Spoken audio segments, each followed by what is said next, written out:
In this video, we want to leverage Google Maps so that we can get directions to users that we select from the map here.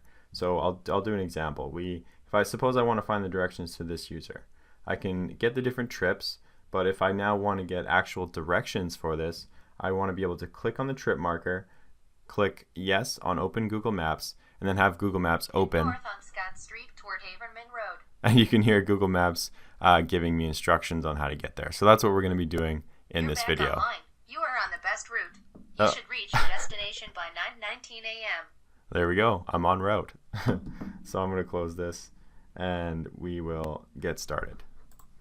So everything's going to be handled in the onInfo window click method, and I've created a gist to speed things up here. So go to this URL and you're going to want to copy everything inside this this gist right here. Now we're going to go back to Android Studio right here, and we're going to add a case to the onInfo window click. So we want to say if the title of the info window contains trip number, that means we clicked an info window that is responsible for displaying trip information.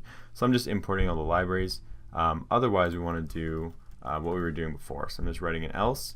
Now I'm copying all of this, I'm cutting it, and I'm putting it inside here. And that's pretty much it. So I'm just going to walk through this really quick. So if the marker contains the text trip number, that means we clicked on a trip marker basically. So then we want to ask the user if they want to open Google Maps. If they choose yes, we want to get the latitude, the longitude, a URI, that's google.navigation q equals the latitude, comma, longitude. This can be found in the Google documentation. There's different URLs you can use to kind of open Google Maps with and tell it to do different things. This particular URL is used to open it and then immediately determine directions to the latitude and longitude that you specify. Then we have our intent, where we're passing intent.actionView. We're passing our URI that we put right here, and then we're setting the package to com Google Android apps and then maps.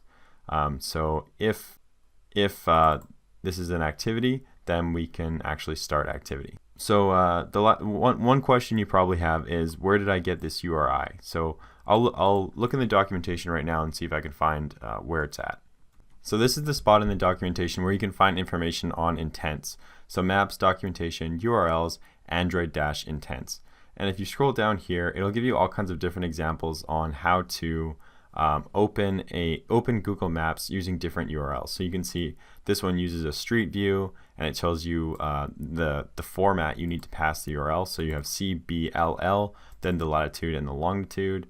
And anyway, there's a bunch more examples here. So this is where you're going to want to take a look if you're curious on what Google Maps can do, how you can open it, how you can kind of leverage it for your application. So that's where you're going to want to look. But this is all we're going to do for ours. We're just opening it up and navigating. We're getting directions. So let's run it and take a look. All right, so I'll go to the chat room, go to the fragment. I will determine a route. So click yes. I'm going to click on the trip marker. So now our dialog is going to ask me, do I want to open Google Maps? I'm going to click yes. Head north on Scott Street toward Haverman Road. And there you go. It automatically finds directions for me. So everything is working as we expect.